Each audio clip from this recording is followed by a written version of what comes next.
मैं कोई प्राण पीने नहीं आया हूं, कोई अनर्गल बात भी नहीं करूंगा।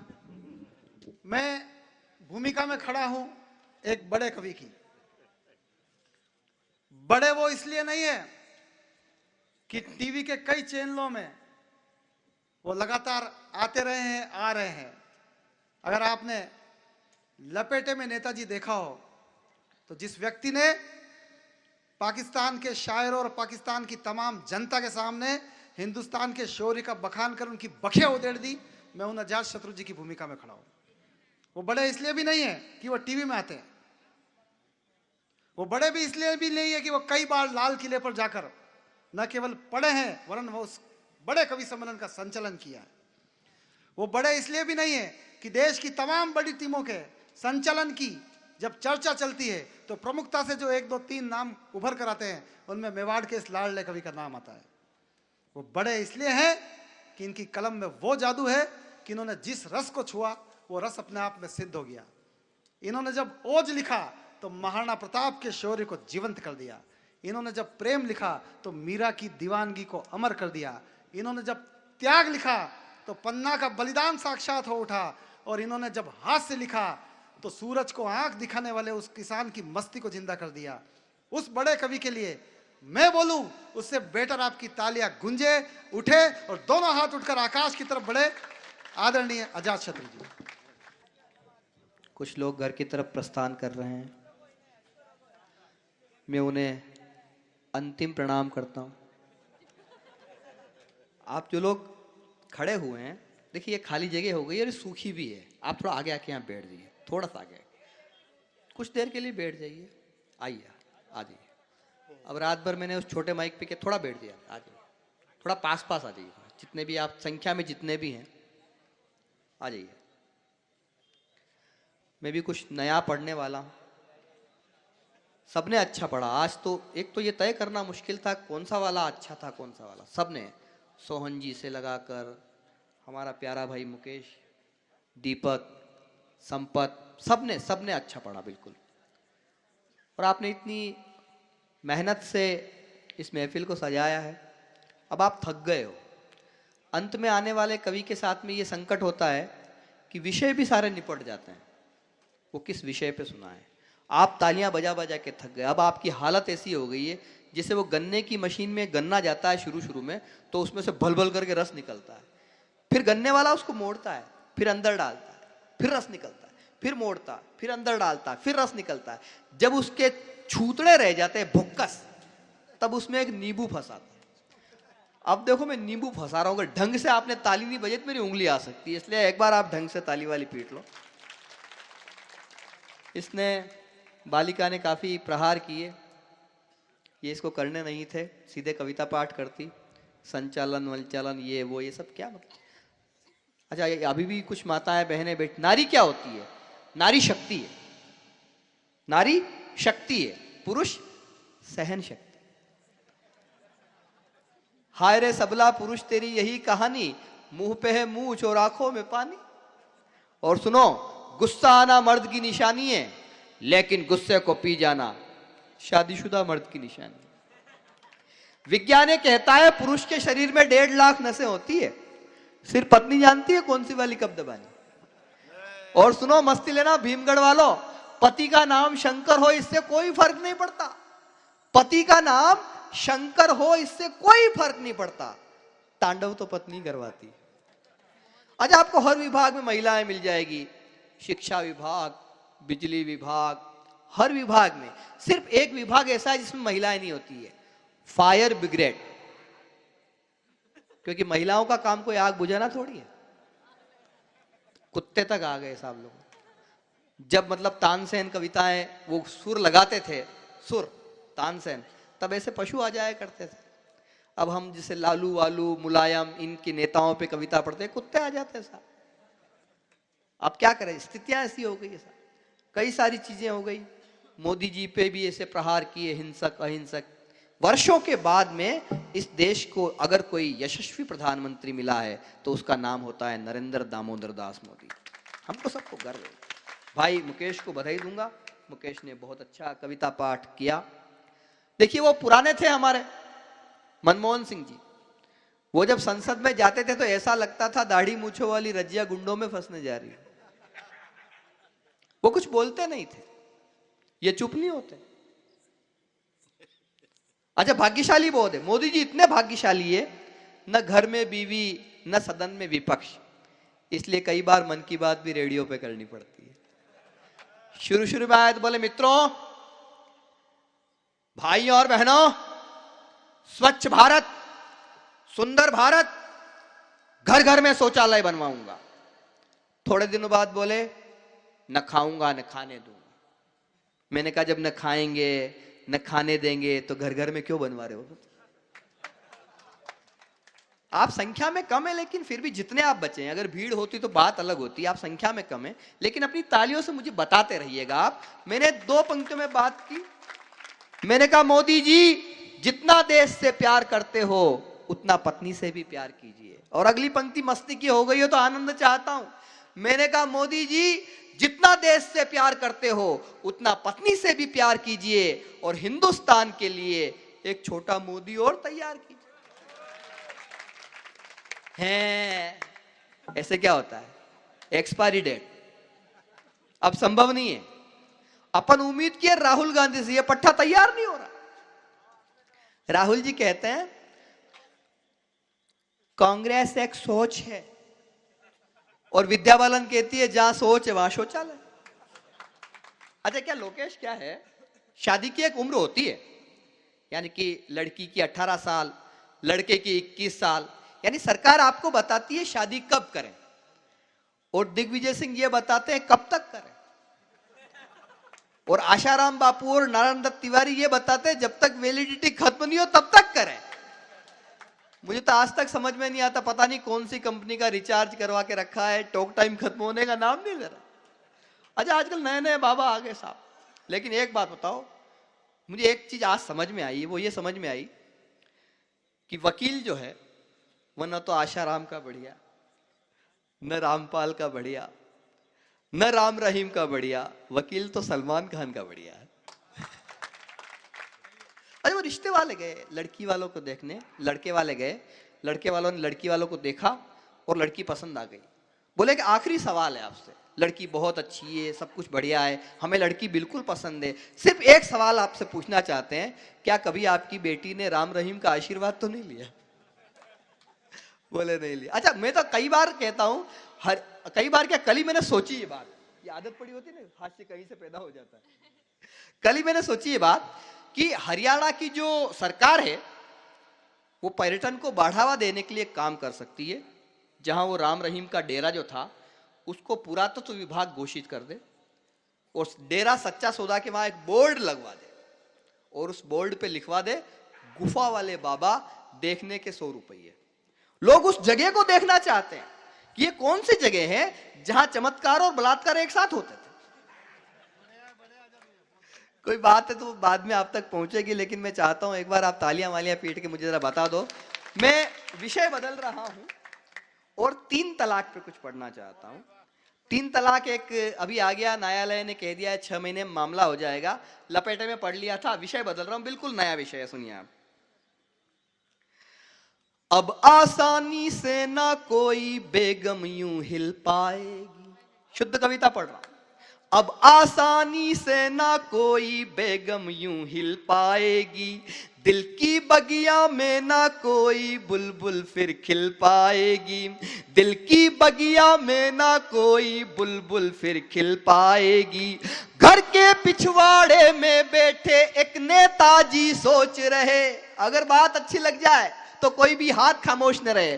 घर के पिछवाड़े में बैठे एक नेताजी सोच रहे, सांसद कोटे में क्या कोई छूट यहाँ मिल पाएगी, सांसद कोटे में क्या कोई छूट यहाँ मिल पाएगी। और ये धुन एक नई धुन लेके आया हूं हिंदी कवि सम्मेलन के मंच पे, जैसी भी है लेकिन इन दिनों पसंद की जा रही है, सुनिए आप। ये भारत की नारी ना तो हारी है ना हारेगी, ये भारत, 3 तलाक, ये भारत की नारी ना तो हारी है ना हारेगी, इन मर्दों की अय्याशी को बीच सड़क ललकारेगी। बुरके में रहती है लेकिन बेबस और लाचार नहीं, पूरे उत्तर प्रदेश की सत्ता को बदल दिया। चाचा जी एक थे, चाचियां 3 थी, सबने वोट दिया बीजेपी को। बुरके में रहती है, मन चाहूंगा आपका, आप संख्या में कम है, बुरके में रहती है लेकिन बेबस और लाचार नहीं। अब के 3 तलाक जो बोला जमकर चप्पल मारेगी, अब के 3 तलाक जो बोला जमकर चप्पल मारेगी। और आखिरी 4 पंक्तियां इस गोत्र की 3 तलाक की। सूखी है घर की हरियाली, हरी भरी की सोच रहे। 3 तलाक क्यों होते हैं, क्या वहां की परंपरा है, क्या हलाला होता है, आप सब समझते हैं, सुनिए। सूखी है घर की हरियाली, हरी भरी की सोच रहे, जन्नत की हूरें मिल जाए उस नगरी की सोच रहे, जन्नत की हूरें मिल जाए उस नगरी की सोच रहे। आंगन में है 4 बेटियां शादी के लायक, लेकिन मैं थका हुआ हूं, आपकी तालियां मेरी थकान मिटाएगी। आंगन में है, सुन लो पहले, एडवांस पेमेंट मत करो, इन्होंने भी नहीं किया। आंगन में है 4 बेटियां शादी के लायक, लेकिन चाचा जी का क्या होगा जो लाल परी की सोच रहे, चाचा जी का क्या होगा जो लाल परी की सोच रहे। बातें कितनी की जाए, कर सकता हूं और करूंगा, लेकिन मैंने अभी कुछ जो नए मुक्तक जो लिखे हैं उनमें से 1-2 मुक्तक अगर आपकी आज्ञा हो, आप सुनना चाहते हो तो जरा एक बार बता दीजिए। सुनिए, हर नेता का अपना एक मिजाज है और एक पंक्ति में उस नेता के मिजाज को मैं यहां पे बता रहा हूं। कैसे? सबसे पहले आते हैं केजरीवाल जी, वो क्या कहते हैं, सुनिए।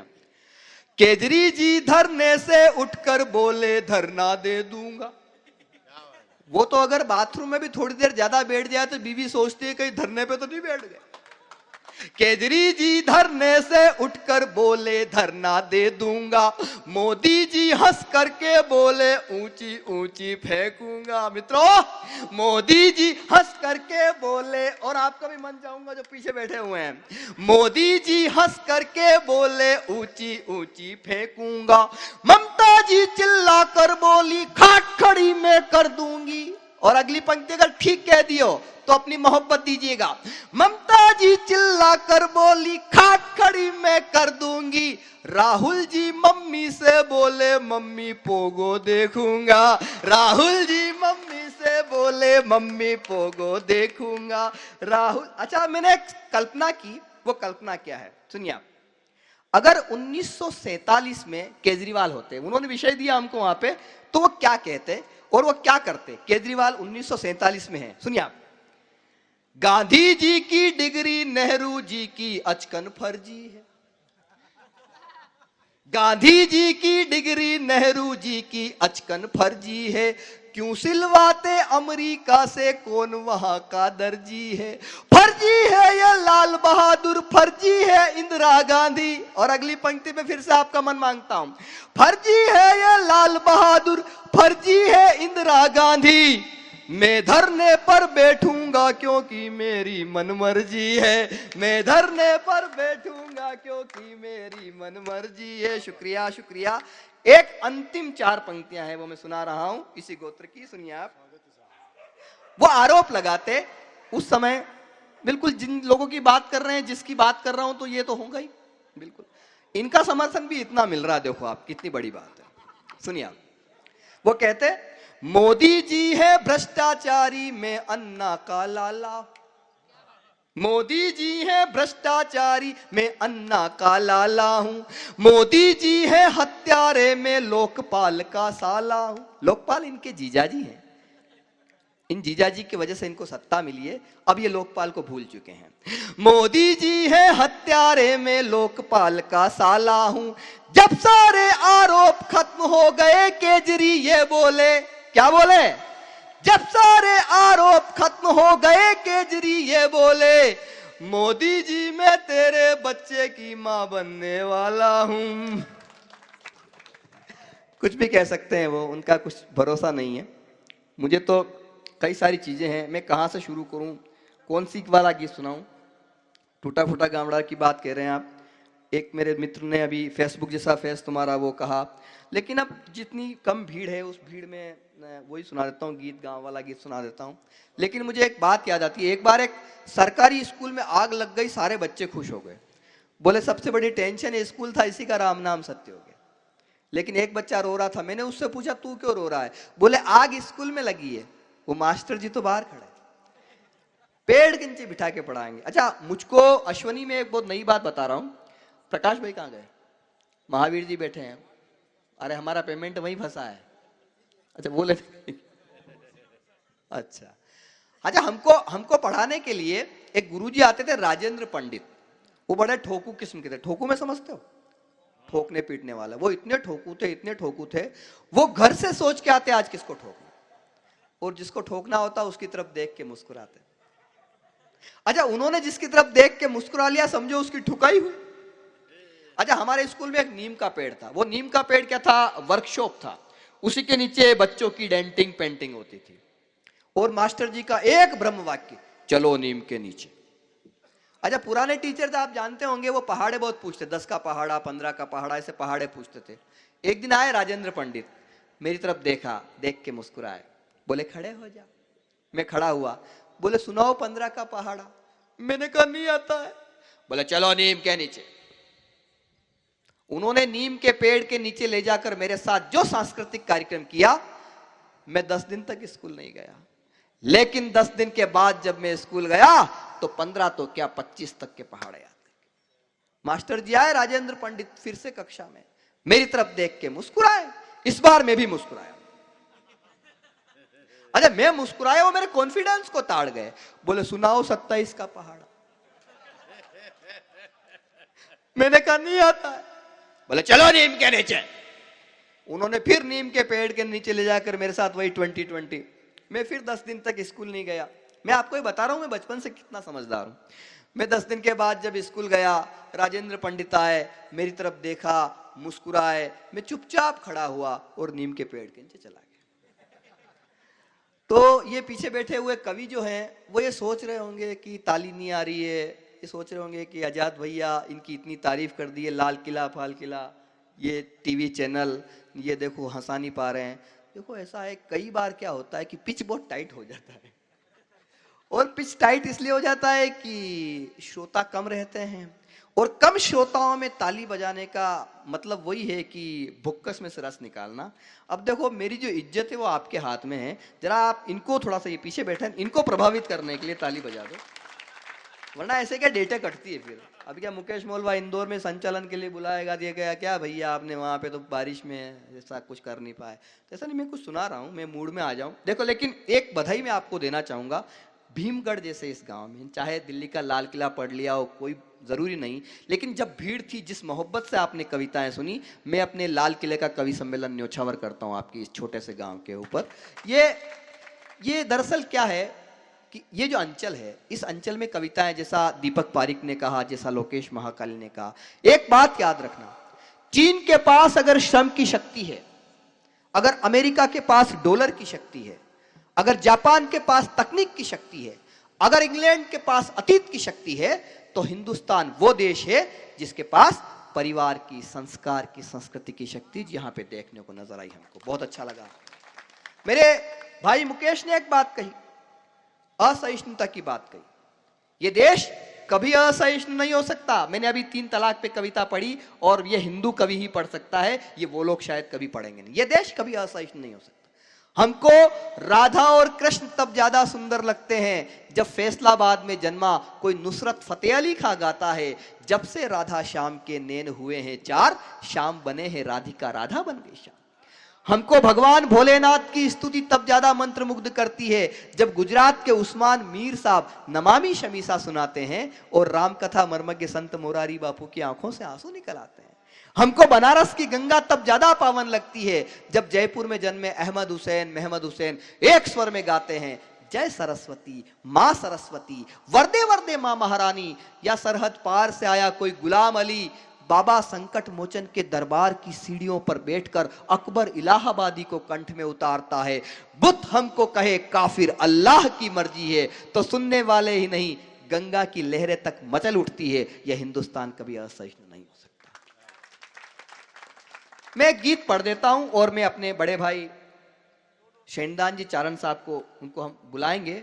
अब 2 दौर तो क्या करवाएगा तू इसमें, ये जितना भी है 1 दौर में ही हो गया है और अच्छा हो गया है। और शेंदान जी जब कविता पाठ करेंगे उसके बाद में हम तय करेंगे। एक छोटा सा गीत सुना देता हूं मैं, और वही गांव का गीत।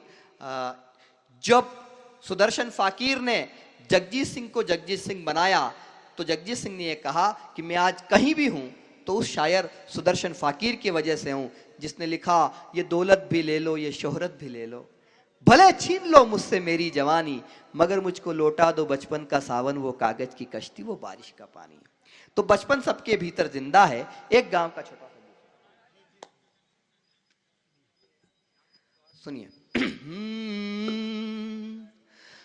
ये आपका गांव भीमगढ़ जो है वो मुझे कैसा लगा है कि थारा टूटा फूटा गामडारी मूड़ी मूड़ी गलियां ने गलियां में टाबरारी छोटी छोटी टोलियां। सोहन जी आपने जो गीत सुनाया है, मैं अपना गीत सच में कह रहा हूं आप पे न्योछावर करता हूं, बहुत सुंदर गीत आपने सुनाया, अद्भुत गीत आपने सुनाया। सुनिए आप, ये थारा टूटा फूटा गामडारी मूड़ी मूड़ी गलियां ने गलियां में टाबरारी। जब तक सारे मिलके ताली नहीं बजाओगे 1 घंटे तक यही पढ़ूंगा। तारा टूटा फूटा गामडारी मूड़ी मूड़ी गलियां ने गलियां में टाबरारी छोटी छोटी टोलियां, कदी गुल्ली डंडा खेले कदी भमरा घुमावे, कदी अंटियां ने फोड़ फोड़ झूमने बतावे, कि कबड्डी पकड़ा बाटी ने खेले छुपा छुपी, कदी चांदड़िया पे चढ़ चढ़ पतंगा उड़ावे, कि चौतरिया पे फद के न नाच सुबह शाम है, यो फूंदी रे फटाका जैसो गाम थारो गाम है। टूटा फूटा गामडारी मूड़ी मूड़ी गलियां ने गलियां में टाबरारी छोटी छोटी। गांव की संस्कृति कैसी है, गांव का कल्चर कैसा है, सुनिए आप। कोई झाटण्या तो बोले कदी लठमार बोली ने बिड़जारारी टोली फक्कड़ नाच बतावे, आखा गामडारी आख्या फाटी ज रही जावे, यो रूपलाल डांगी ऐसी फसल उगावे, कि डोकरा ने डोकरिया तो भजे राम राम है, यो भोला भाड़ा भगतारो गाम थारो गाम है। टूटा फूटा गामडारी मूड़ी मूड़ी गलियां ने गलियां में टाबरारी छोटी छोटी टोलियां। और कल्चर देखें आप, खिड़की सु धूप रो टुकड़ो जो आवे है, भोलो भाड़ो रामू वड़े पकड़वा जावे है, हाथ में नहीं आवे मुट्ठी खाली रही जावे, तो जाने सारो दुखड़ो प्यारी माँ ने सुनावे है, कि कोई कान्यो मान्यो कुर्र करे आने मारे कान में, यो छोरा छाबरा भरेड़ो गाम थारो गाम है। टूटा फूटा गामडारी मूड़ी मूड़ी गलियां ने गलियां में टाबरारी छोटी छोटी टोलियां। कविता खत्म, ताली बजाओ। मैंने एक प्रयोग किया है, 4 पंक्तियां पढ़ के मैं शेंदान जी को बुलाना चाहता हूं। राजस्थान सुना ना? अरे अभी गणपति की वंदना का एक गीत मैंने जो लिख दिया है, 2 पंक्तियां सुन लो आप। वो सोनिया गांधी गणपति के दरबार में गई, तो सोनिया जी ने गणपति के दरबार में गणपति के सामने क्या वंदना की, वो मैं आपके सामने सुना रहा हूं, सुनिए आप। याद नहीं है, नई लिखी है, लेकिन मुझे ऐसा लगता है कि अगर आप ढंग से सुन लेंगे तो किसी बड़े मंच पे प्रयोग करूंगा। और अब ये एक ऐसी जगह है कि यहाँ मैं उस जगह आ चुका हूं कि जमना नहीं जमना इससे ऊपर उठ चुका हूं, क्योंकि मुझे पता है कि अब वंश मोर तो होने वाली है। सुनिए आप, सोनिया जी क्या कहती, सुनिए। कि मेरे लल्ला को पीएम बनवा दो, गणपति के दरबार में सोनिया जी गई, कि मेरे लल्ला को पीएम बनवा दो, ओ गणपति बप्पा मोरिया, नैया टूटी सही पार लगवा दो, ओ गणपति बप्पा मोरिया, मेरे लल्ला को पीएम बनवा दो, ओ गणपति बप्पा मोरिया, नैया टूटी सही पार लगवा दो, ओ गणपति बप्पा मोरिया। तुम देवों के देव, तुम्हारी सेटिंग सबसे ऊंची है, इसको भी तो लिफ्ट करा दो चाहे लंबी सूची है, धन दौलत के पीछे भागे दुनिया आज समूची है, पीएम या सीएम की गद्दी पाना इसकी रुचि है, इससे मुफ्त की मलाई खिलवा दो, ओ गणपति बप्पा मोरिया, नैया टूटी सही पार लगवा दो, ओ गणपति बप्पा मोरिया। चलो घेर बदलते हैं, कोई मतलब नहीं है।